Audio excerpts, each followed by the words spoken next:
नमस्कार दोस्तों, कैसे आप सभी लोग। आज तारीख 19 सितंबर 2024 है, दिन गुरुवार। हिंदी तिथि की बात की जाए तो आज आश्विनी माह के कृष्ण पक्ष की द्वितीय तिथि है। एक बार फिर से हाजिर हो गए दोस्तों आपके सामने राजस्थान की आज की 40 और गर्मा गर्म बड़ी खबरों को लेकर बताएंगे आपको सभी खबरों के बारे में विस्तार से। लेकिन उससे पहले आज की बड़ी खबरों पर, मुख्य समाचारों पर, टॉप हेडलाइंस पर एक नजर डाल लेते हैं।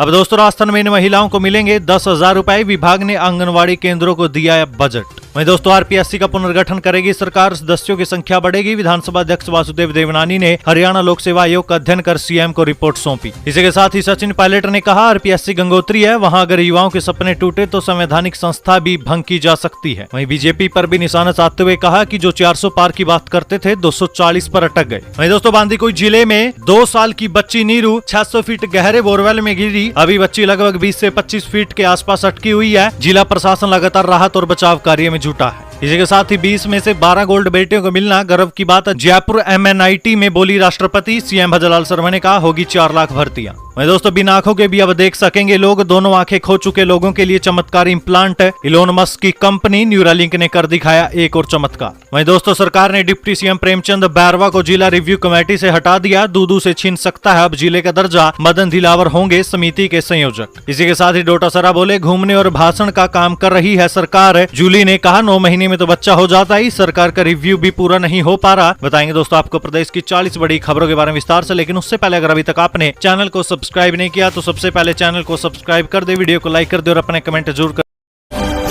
राजस्थान की आज की पहली और बड़ी खबर दोस्तों, दिसंबर तक 40,000 युवाओं को सरकारी नौकरी देगी राजस्थान सरकार। 332 कार्मिकों को मिले नियुक्ति पत्र। देखिए दोस्तों, झुंझुनू जिले के प्रभारी मंत्री अविनाश गहलोत ने कहा कि राज्य सरकार ने अब तक के कार्यकाल में लगभग 45,000 सरकारी नौकरियां दी है। आने वाले दिसंबर महीने तक 40,000 से अधिक लोगों को सरकारी नौकरियां देने के प्रयास किए जाएंगे। मुख्यमंत्री रोजगार उत्सव में उन्होंने चिकित्सा और स्वास्थ्य विभाग के 278, विधि विभाग के 2 और शिक्षा विभाग के 52 नव चयनित कार्मिकों को वेलकम किट दिए, जिसमें मुख्यमंत्री का संदेश, लोक सेवक के कर्तव्य, दायित्व और अपेक्षाएं पुस्तिका शामिल थी। मुख्यमंत्री भजनलाल शर्मा ने वीसी के माध्यम से युवाओं से संवाद किए। इस दौरान गर्भवती महिलाओं को निःशुल्क सोनोग्राफी की सुविधा उपलब्ध कराने के लिए माँ वाउचर योजना शुरू की गई। सीएमएचओ डॉक्टर राजकुमार डांगी ने बताया कि समारोह में जिले के 3 विभागों के नवनियुक्त कार्मिकों को आमंत्रित कर वीसी से संवाद किया गया। इस दौरान प्रधानमंत्री आवास योजना ग्रामीण के तहत 72 परिवारों को स्वीकृति पत्र जारी किए गए। वहीं जिले के 565 परिवारों को नए घरों का तोहफा दिया गया। राजस्थान में इन महिलाओं को मिलेंगे 10,000 रुपए। विभाग ने आंगनवाड़ी केंद्रों को दिया बजट। देखिए दोस्तों, बच्चों के जन्म के समय दिव्यांग गर्भवती महिलाओं व बच्चों की होने वाली मृत्यु दर को कम करने के लिए सरकार ने पहल की है। राज्य सरकार ने प्रधानमंत्री मातृ वंदना योजना के अंतर्गत दिव्यांग गर्भवती महिलाओं को प्रथम संतान के लिए वर्तमान में दी जा रही 6500 रुपए की राशि को 1 सितंबर से बढ़ाकर 10,000 रुपए कर दिया है। ये राशि राज्य निधि से डीबीटी के माध्यम से दी जाएगी। सीबीएसई ने कहा, करवाना होगा 9वीं और 11वीं में रजिस्ट्रेशन, वरना नहीं दे पाएंगे एग्जाम। देखिए दोस्तों, सीबीएसई ने 9वीं और 11वीं कक्षा में पढ़ने वाले विद्यार्थियों के पंजीयन शुरू कर दिए हैं। ये विद्यार्थी 2025-26 में 10वीं और 12वीं की परीक्षा में बैठेंगे। रजिस्ट्रेशन नहीं होने पर परीक्षा में बैठना भी मुश्किल होगा। साल 2025-26 में 10वीं और 12वीं की परीक्षा देने वाले विद्यार्थियों का 9वीं और 11वीं कक्षा में पंजीयन किया जाएगा। इसके तहत नाम, माता पिता, जन्म तिथि, स्कूल विषय और अन्य सूचनाएं शामिल होगी। बोर्ड से संबंध स्कूल विद्यार्थियों से जुड़ी आवश्यक सूचनाएं भरेंगे। मालूम हो कि 10वीं और 12वीं की परीक्षा देने वाले विद्यार्थियों को नियमानुसार 9वीं और 11वीं कक्षा में पंजीयन किया जाता है। वहीं इधर बोर्ड का कहना है कि 9वीं और 11वीं में पंजीयन का मकसद फर्जीवाड़े को रोकना है, ताकि 10वीं और 12वीं कक्षा में स्कूल तय सीट के अनुसार ही विद्यार्थियों की सूची भर सके। पंजीयन का सिलसिला करीब 20 साल से जारी है। देश के अजमेर, प्रयागराज, दिल्ली ईस्ट, दिल्ली वेस्ट, देहरादून, चंडीगढ़, पंचकुला, पुणे, बेंगलुरु, विजयवाड़ा, चेन्नई, तिरुवनंतपुरम, गुवाहाटी, भोपाल, भुवनेश्वर और पटना रीजन के स्कूल को विद्यार्थियों का पंजीयन करवाना पड़ता है। पंजीयन के आधार पर बोर्ड संबंध स्कूल में सीटों के अनुसार दाखिले, विद्यार्थियों की उम्र, वांछित सूचनाओं का आंकलन करता है। सीएम भजनलाल शर्मा का तोहफा, रिसाइकिल ऐप और जयपुर 311 ऐप किया लॉन्च। जाने क्या है इसके फायदे। देखिए दोस्तों, प्रदेश के सीएम भजनलाल शर्मा ने जयपुर में मालवीय नगर पुलिया के पास स्वयं श्रमदान कर प्रदेश में स्वच्छता ही सेवा अभियान की शुरुआत की। इस अवसर पर सीएम भजनलाल शर्मा ने आमजन को जिम्मेदार नागरिक का कर्तव्य निभाते हुए शहर को स्वच्छ और सुंदर बनाने के लिए स्वच्छता की शपथ भी दिलाई। इस अवसर पर सीएम भजनलाल शर्मा ने नगर निगम की रिसाइकिल और जयपुर 311 ऐप्स का बटन दबाकर शुभारंभ भी किया। कार्यक्रम में सीएम भजनलाल शर्मा ने सफाई मित्रों को आयुष्मान कार्ड वितरित कर सम्मानित भी किया। इस दौरान महिला सफाई मित्र ने सीएम भजनलाल शर्मा को तिलक लगाकर रक्षा सूत्र बांधा। सीएम भजनलाल शर्मा ने नगर निगम की रिसाइकिल और जयपुर 311 ऐप्स का बटन दबाकर शुभारंभ किया। उन्होंने इन दोनों ऐप्स का पोस्टर विमोचन भी किया। रिसाइकिल ऐप के माध्यम से नगर निगम द्वारा सूचना प्राप्त होने पर अब घर से ही सूखा कचरा श्रेणीवार एकत्रित किया जाएगा। साथ ही घर पर ही निगम द्वारा ऑनलाइन भुगतान भी किया जाएगा। नगर निगम संबंधी समस्याओं को निस्तारण के लिए शहरवासी जयपुर 311 ऐप का प्रयोग कर सकते हैं। कार्यक्रम में मुख्यमंत्री ने एक पेड़ मां के नाम अभियान के तहत वृक्षारोपण किया और निगम द्वारा आयोजित प्रदर्शनी का अवलोकन भी किया। इस योजना के तहत अब लड़कियों को मिलेंगे 30,000 रुपए। माता पिता के नाम पर भी होगा बीमा, ऐसे मिलेगा लाभ। देखिए दोस्तों, महिला सशक्तिकरण की दिशा में शुरू की गई सुकन्या समृद्धि योजना को लेकर डाक विभाग से राज्य सरकार ने समझौता किया। योजना में पात्र बालिकाओं के खाते में राजस्थान सरकार बतौर सहायता 30,000 रुपए निवेश करेगी। डाक विभाग की इस योजना में 10 साल से कम उम्र की बालिकाओं के लिए सुकन्या समृद्धि खाते डाकघरों में खोले जाते हैं। इनमें से आधी राशि से बालिकाओं के नाम से 5 साल की FD करवाई जाती है। ये अगले 5 साल के लिए नवीनीकृत होती जाएगी। योजना की पात्र बालिकाओं के अभिभावकों को राज्य सरकार के स्वास्थ्य विभाग से प्रमाण पत्र लेना होगा। इसके बाद डाकघर में संपर्क कर योजना का लाभ लिया जा सकेगा। वहीं आपकी जानकारी के लिए बता दें, सुकन्या खाता 0 बैलेंस पर खोला जाता है। राज्य सरकार जो 30,000 रुपए देगी उसमें से 15,000 की FD रहेगी। इसके अलावा 1,000 रुपए से माता पिता का बीमा किया जाएगा। अभी प्रधानमंत्री सुरक्षा बीमा योजना में 20 रुपए प्रीमियम है। यदि कोई माता पिता 20 रुपए सालाना प्रीमियम भी नहीं देते तो 1,000 रुपए में से कटौती होती रहेगी।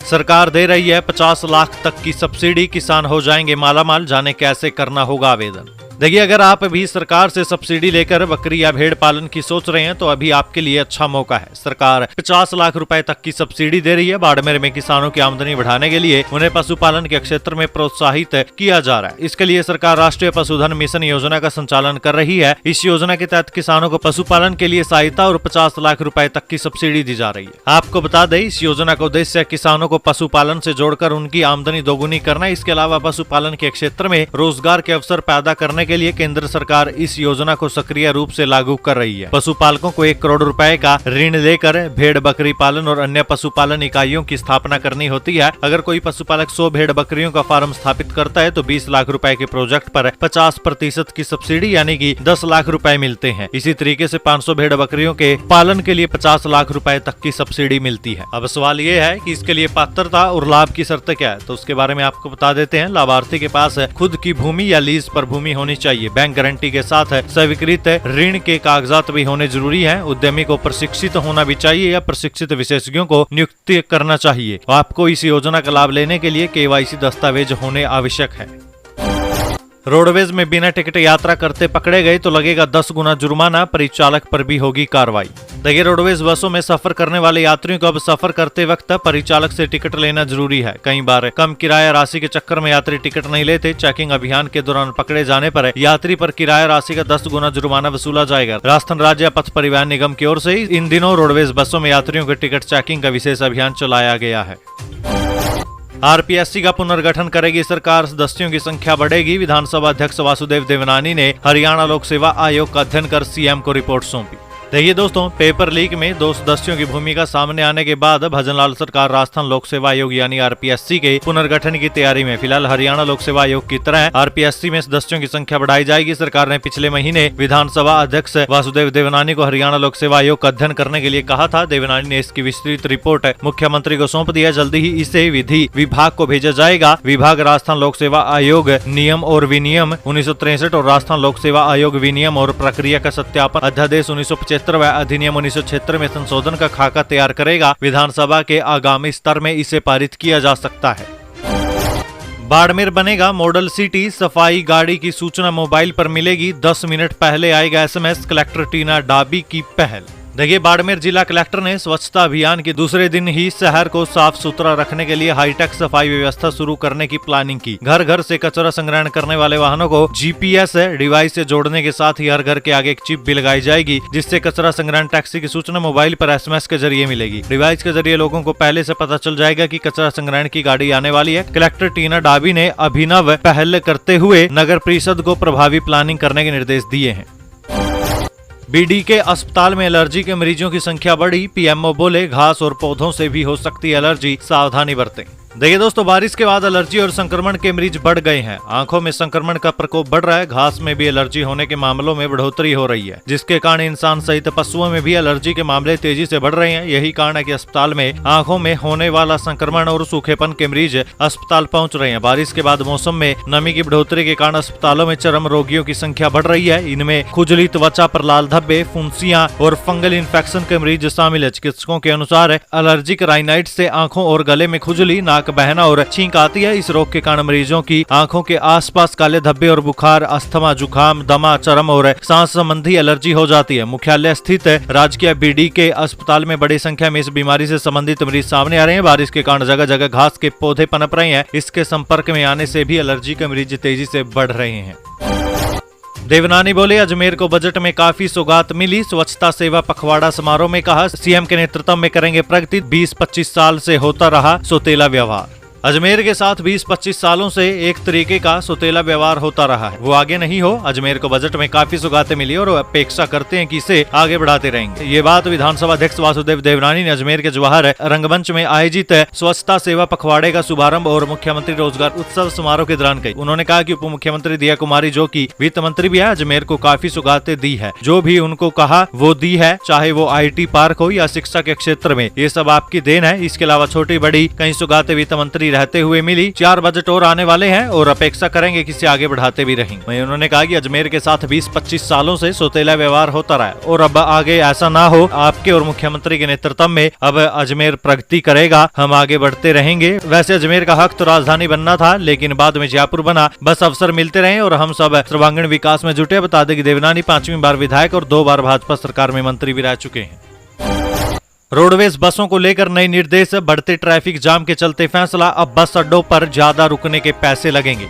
देखिए, अब राजस्थान रोडवेज की बसें दिल्ली में नाइट होल्ट नहीं कर सकेंगी। साथ ही बस अड्डों के अंदर बसों की पार्किंग भी नहीं हो सकेगी। रोडवेज MD पुरुषोत्तम शर्मा के अनुसार दिल्ली जाने वाली रोडवेज बसों को लेकर नए निर्देश लागू किए गए। Delhi transport infrastructure development corporation ने इस संबंध में सभी राज्यों की रोडवेज को निर्देश जारी किए हैं। Delhi transport infrastructure development corporation के अधीन कश्मीरी गेट, आनंद विहार और सराय काले खां बस अड्डे पर नाइट होल्ट और बसों की पार्किंग खत्म की गई। इसके बाद अब रोडवेज प्रशासन ने भी अपने सभी डिपो के मुख्य प्रबंधकों को इस बारे में निर्देश जारी कर दिए। इनमें कहा कि बस अड्डे के अंदर रोडवेज बसों का अतिरिक्त ठहराव नहीं किया जाए। दरअसल DTDIC ने बस अड्डों के अंदर बसों के प्रवेश और निकास का समय घटा दिया। पहले बसें बस स्टैंड के अंदर प्रवेश करने के बाद 70 मिनट में बाहर निकल सकती थी, जिसे घटाकर अब मात्र 25 मिनट कर दिएगा। 25 मिनट में बस अगर बाहर नहीं निकलती तो उसे अतिरिक्त चार्ज देना पड़ेगा। रोजगार उत्सव में नियुक्ति पत्र और आवास की चाबियां सौंपी। 250 नवनियुक्त कार्मिकों को नियुक्ति पत्र और PM आवास योजना के तहत प्रतीकात्मक चाबियां सौंपी। देखिए, राजसमंद में बीते दिन मुख्यमंत्री रोजगार उत्सव कार्यक्रम का आयोजन किया गया। जिला स्तरीय कार्यक्रम अनुव्रत विश्व भारती सभागार में आयोजित किया गया, जहां जिले में लाभार्थियों ने उत्साह पूर्वक भाग लिया। कार्यक्रम के दौरान करीब 250 नवनियुक्त कार्मिकों को नियुक्ति पत्र दिए गए। वहीं PM आवास योजना के लाभार्थियों को प्रतीकात्मक रूप से घरों की चाबियां भी सौंपी गई। खेत पानी में, किसान आंसुओं में डूबे, लाखों की फसल बह गई। चिंता अब कैसी होगी बेटियों की शादी, कैसे चुकाएंगे साहूकार का कर्ज।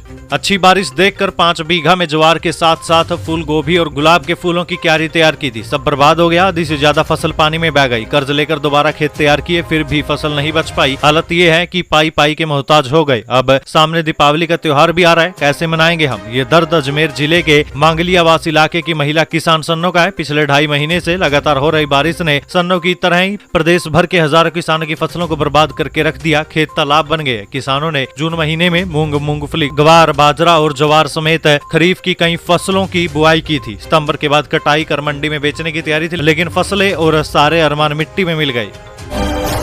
सचिन पायलट ने कहा, RPSC गंगोत्री है, वहां अगर युवाओं के सपने टूटे तो संवैधानिक संस्था भी भंग की जा सकती है। देखिए, सचिन पायलट ने कहा कि सरकार का मन हो तो कुछ भी कर सकती है। RPSC को भंग भी किया जा सकता है और पुनर्गठित भी। उन्होंने भाजपा की बुलडोजर नीति को लेकर कहा कि लोगों को डराकर काम करना ठीक नहीं है। इंफ्रास्ट्रक्चर में देश पिछड़ रहा है। बीजेपी की 1 लाख करोड़ रुपए की रोड टूट रही है। अयोध्या का नया मंदिर टपकने लग जाता है। शिवाजी की प्रतिमा गिर जाती है। हम सब जानते हैं कि देश और प्रदेश में अपराध करने वालों पर सख्ती से एक्शन होना चाहिए। कानून की एक प्रक्रिया है, लेकिन सत्ताधारी दल का जानबूझकर आतंकित कर, डरा कर बुलडोजर चलाना गलत है। इसे रोकने के लिए कोर्ट ने कदम उठाया उठाया। कोर्ट का आदेश है स्वागत योग्य है। कानून तोड़ने वालों से पूरी मजबूती से लड़ना चाहिए। कुछ लोग कानून की सीमाएं लांघकर अपनी ताकत दिखाना चाहते हैं। वहीं सचिन पायलट ने कहा कि जो 400 पार की बातें करने वाले थे वो 240 पर अटक गए। संख्या बल पर्याप्त होता तो बीजेपी के नेता राहुल गांधी को कोसते नहीं है, उनकी जबान काटने पर इनाम देने की बात करते हैं, मौत की धमकी देते हैं। उनको शर्म आनी चाहिए, माफी मांगनी चाहिए। 10 साल की विफलताएं सामने आ गई। बीजेपी का मनोबल गिरा हुआ है। बैसाखी पर सरकार चल रही है। हरियाणा और जम्मू कश्मीर के चुनाव प्रचार में बीजेपी पिछड़ रही है।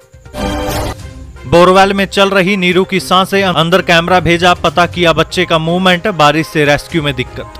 देखिए दोस्तों, प्रदेश की राजधानी जयपुर से करीब 96 किलोमीटर दूर स्थित दौसा के बांदीकुई से एक बड़े हादसे की खबर आई है। यहाँ 2 साल की एक बच्ची 600 फीट गहरे बोरवेल में गिर गई। बताया जा रहा है कि बच्ची घर के पास खेलते खेलते ही बोरवेल में गिर गई। बच्ची के बोरवेल में गिरने के बाद परिजनों में कोहराम मच गया। हादसे की सूचना मिलते ही आसपास के लोग मौके पर जुटे। बच्ची को बोरवेल से निकालने की कोशिश की जा रही है। शुरुआती जानकारी के अनुसार ये घटना बांदीकुई के जोधपुरिया की है। यहाँ खेलते खेलते 2 साल की बच्ची नीरू बोरवेल में गिर गई। अब प्रशासन को सूचना दी गई है। मौके पर प्रशासन पहुंच गया है और रेस्क्यू ऑपरेशन जारी है। रेस्क्यू ऑपरेशन में जुटी टीम ने बोरवेल के अंदर कैमरा भेज बच्ची का मूवमेंट रिकॉर्ड किया, जिसमें बच्ची जिंदा नजर आई। हालांकि बांदीकुई में हो रही हल्की बारिश से रेस्क्यू में दिक्कत आ रही है। मौके पर बड़ी संख्या में लोग भी इकट्ठा हो गए। कैमरे की मदद से बच्ची के मूवमेंट पर लगातार नजर रखी जा रही है। वहीं इधर दौसा एडिशनल एसपी लोकेश सोनवाल ने बताया कि बोरवेल लगभग 600 फीट तक गहरा है और बच्ची लगभग 20 से 25 फीट के आसपास अटकी हुई है। पहली नजर में नीरू अभी तक जिंदा है। जिला प्रशासन लगातार राहत और बचाव के कार्य में जुटा हुआ है।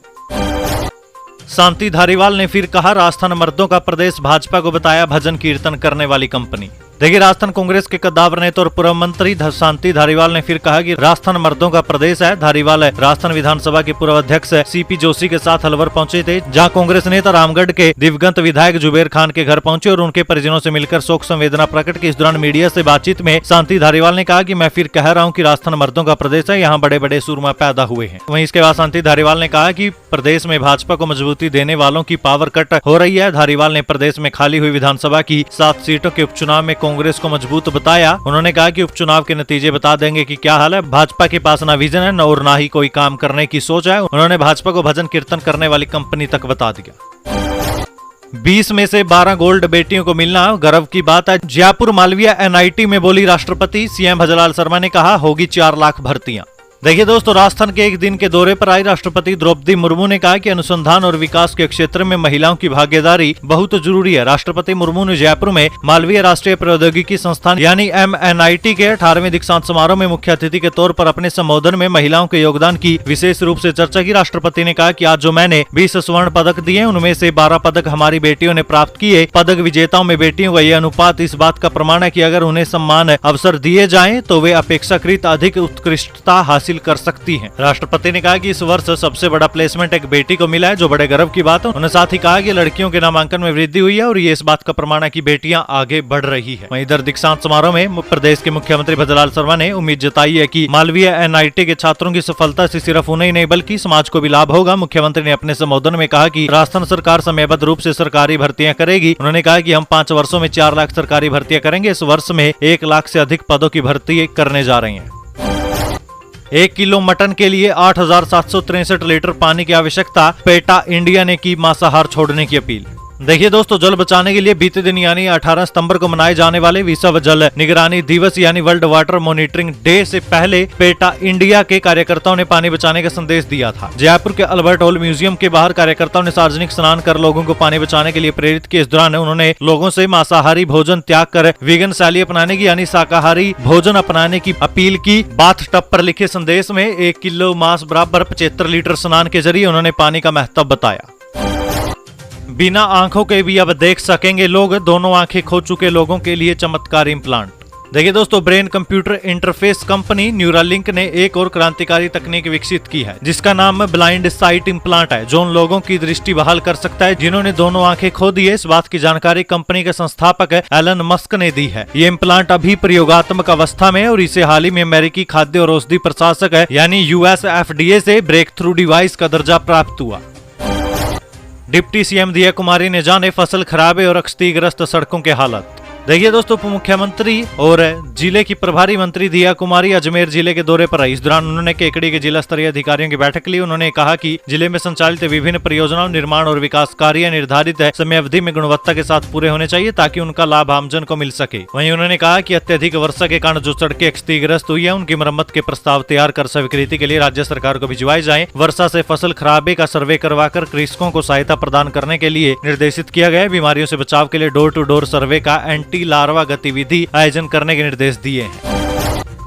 2050 तक करोड़ों मौतों की भविष्यवाणी, जानिए क्या है ये नई बला।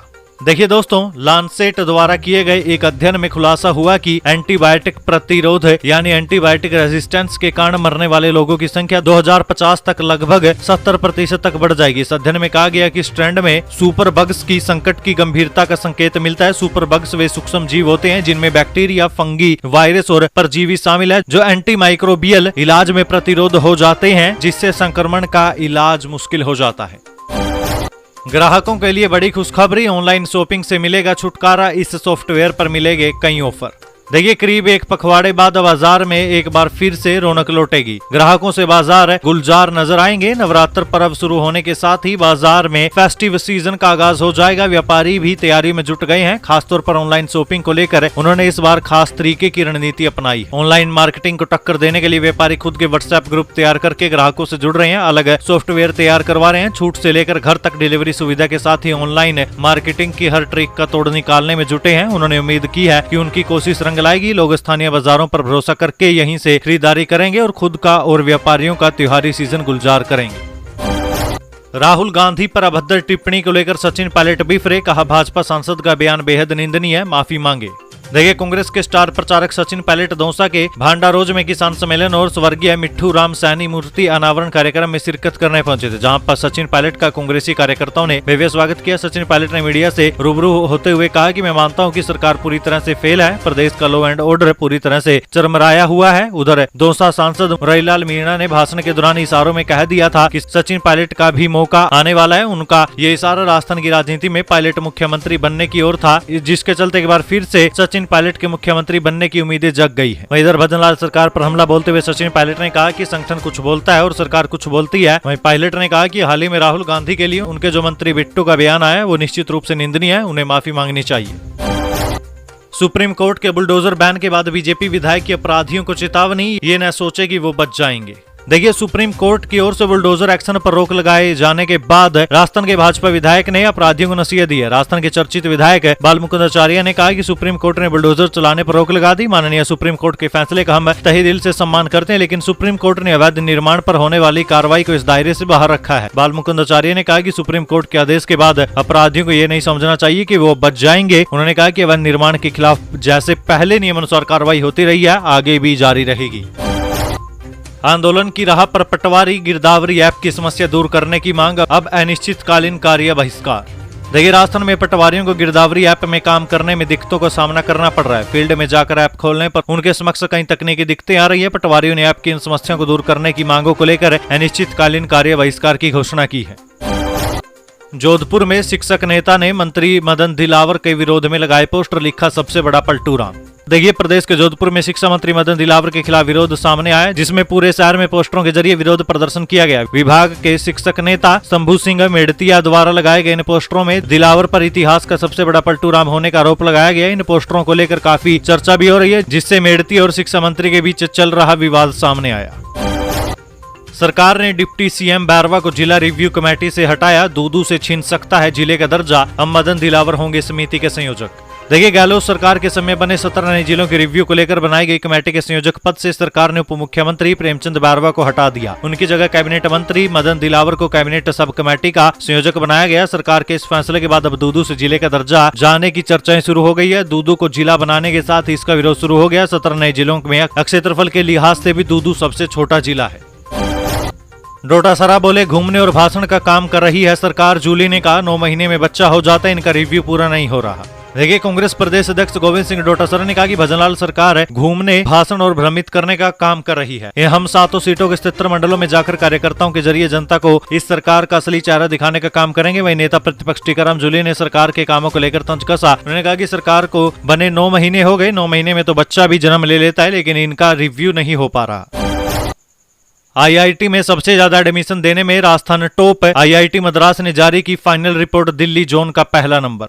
देखिए, जेई एडवांस के ऑर्गेनाइजिंग इंस्टीट्यूट आईआईटी मद्रास ने ज्वाइंट इंप्लीमेंटेशन कमेटी की 1199 पेजों की परीक्षा और परिणाम के संबंध में डिटेल रिपोर्ट जारी कर दी। रिपोर्ट में एक बार फिर से राजस्थान आईआईटी में सबसे ज्यादा एडमिशन देने वाला राज्य बना। रिपोर्ट के अनुसार देश के सभी राज्यों को 7 आईआईटी जोन में बांटा गया था। 7 जोन में कुल मिलाकर 17,965 स्टूडेंट्स को आईआईटी में सीट आवंटित की गई, जिसमें आईआईटी दिल्ली जोन में सबसे ज्यादा 4,152 स्टूडेंट इस साल आईआईटी में प्रवेश ले चुके हैं।